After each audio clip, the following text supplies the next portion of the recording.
I understand better than almost anyone, you understand almost better than anyone, the sheer potential this global economy affords the United States of America. And you are well aware of the challenges as well. This is a familiar story.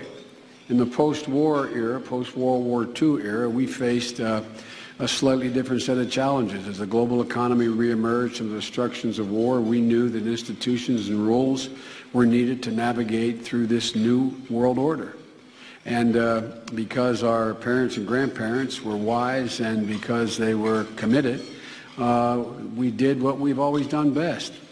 We exercised our global leadership. We were the driving force behind the creation of the World Bank, the International Monetary Fund, as well as the GATT, as well as the World Trade Organization, the architecture for the global economic system. Our companies and our financial institutions from that period through the mid-'80s and '90s were also instrumental in establishing the standards for corporate responsibility and transparency and governance. We didn't just stumble upon our economic destiny, we shaped it.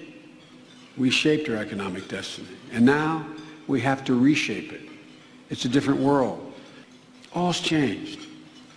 In the last decade, all's changed in terms of the globalization of the world economy, in terms of the rules of the road, or lack of the rules of the road, in terms of watching emerging nations trying to figure out where they fit and how we fit relative to them, and so on.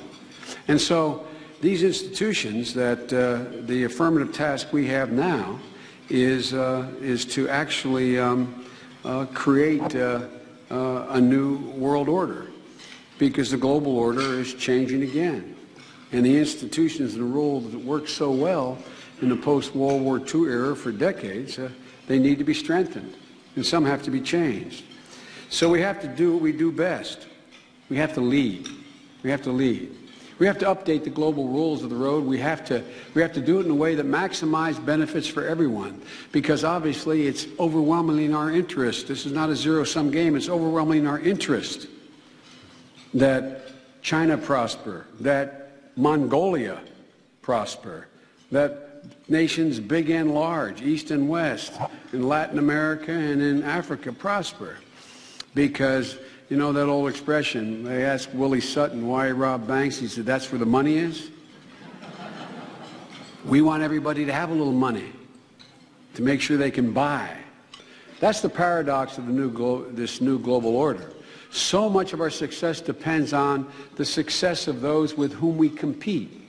That's the challenge the President and I and the entire administration take very seriously. It's been the center of our economic philosophy from the day we took office. Because everybody has to understand, you want to play on the world stage, you got to play by the rules. That's why I'm so optimistic about our future. Because I believe in the 21st century, the true wealth of a nation is found in the creative mind of its people and their ability to innovate, to develop technologies that not only spawn new products, but entire new industries. More than any other country, the United States of America is hardwired for innovation. It has enabled generation after generation of Americans to give life to world-changing ideas, from the cotton gin to the airplane to the microchip to the internet, and the list could go on and on and on. These accomplishments were made possible by the boundless capacity of the American people and the immigrants who constantly enrich and revitalize our national fabric.